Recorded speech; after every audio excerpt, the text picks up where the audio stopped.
There's a number in the Bible that appears over 100 times. And every single time it appears, something massive is about to happen. Jesus fasted for 40 days before his greatest battle. Israel wandered for 40 years in the desert. The flood lasted 40 days. And the number isn't random, it's a pattern.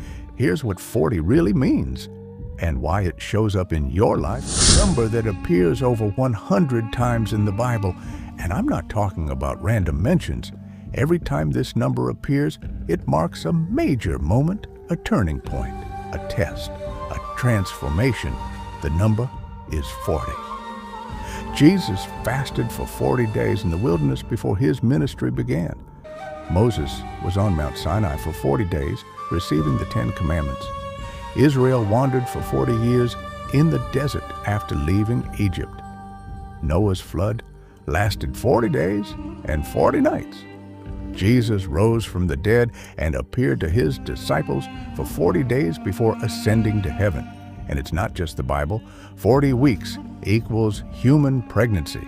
Gestation period, 40 days equals Islamic mourning period. 40 years equals Jewish tradition for spiritual maturity. 40 lashes equals Jewish punishment for major sin. Everywhere you look, 40 shows up at the critical moments. But why? What does 40 actually mean? In biblical numerology, every number has meaning. 3 equals resurrection. Jesus rose on day 3. 7 equals completion. God rested on day 7. 12 equals God's people. 12 tribes, 12 apostles. But 40 equals testing, trial, transformation. It's the number of struggle before breakthrough. Think about it. Jesus didn't walk into his ministry rested and ready. He went into the wilderness, hungry, thirsty, alone, for 40 days. And Satan tempted him 3 times. Turn stones to bread, satisfy hunger. Jump from the temple, prove power. Worship me, take shortcut. Every temptation was testing. Will you trust God when it's hard? Will you take the easy path or the right path? Will you compromise or stay faithful? For 40 days, Jesus was tested. And only after he passed the test did his ministry begin. That's what 40 means. But the most powerful example is Israel's 40-year wilderness wandering. They left Egypt with Moses. God led them toward the promised land. It should have taken 2 weeks, maybe 3, but it took 40 years. Why? Because God wasn't testing their legs. He was testing their hearts. The Bible says it explicitly. The Lord your God has led you these 40 years in the wilderness so that he might humble you and test you to know what is in your heart. God was asking, do you really trust me? When food runs low, will you panic or trust I'll provide manna? When water runs out, will you complain or trust I'll give you water from rocks? When enemies attack, will you fear or trust I'll fight for you? Every day for 40 years was a test of faith, and most of that generation failed. They complained, they doubted, they wanted to go back to Egypt. So God made them wander until that generation died off. Only the faithful generation, Joshua and Caleb, entered the promised land. That's brutal, but it's also profound. God wasn't punishing them randomly. He was refining them like fire refines gold. 40 years in the wilderness equals 40 years of testing until they became the people God needed them to be. Then there's Noah's flood. 40 days and 40 nights of rain. The entire world is being destroyed. Everything Noah knew is being washed away.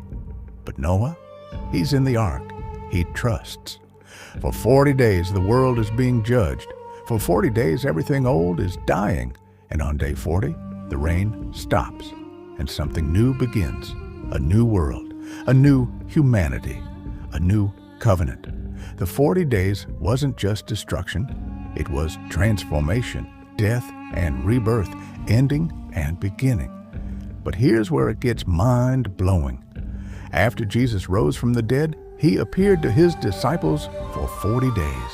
Not 5 days, not 20 days, 40 days.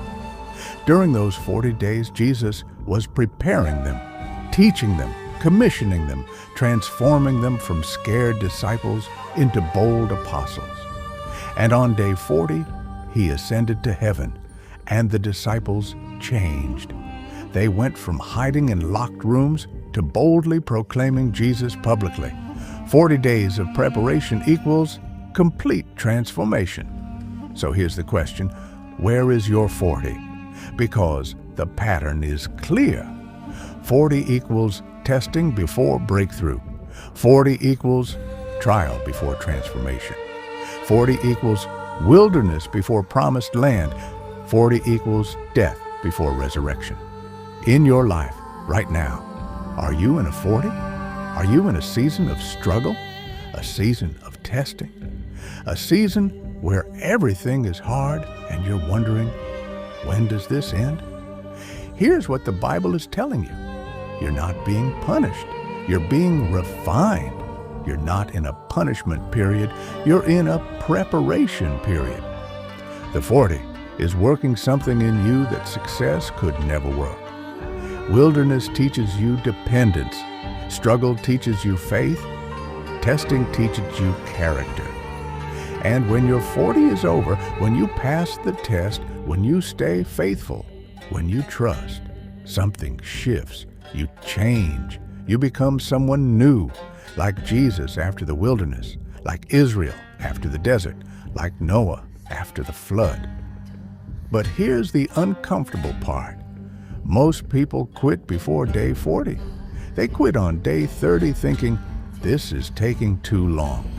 They quit on day 20 thinking, I can't handle this. They quit on day 5 thinking, this wasn't supposed to be this hard. And they never see the breakthrough.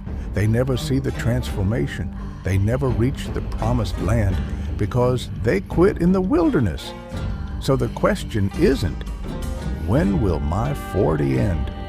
The question is, will I stay faithful through my 40? Because if you do, everything changes.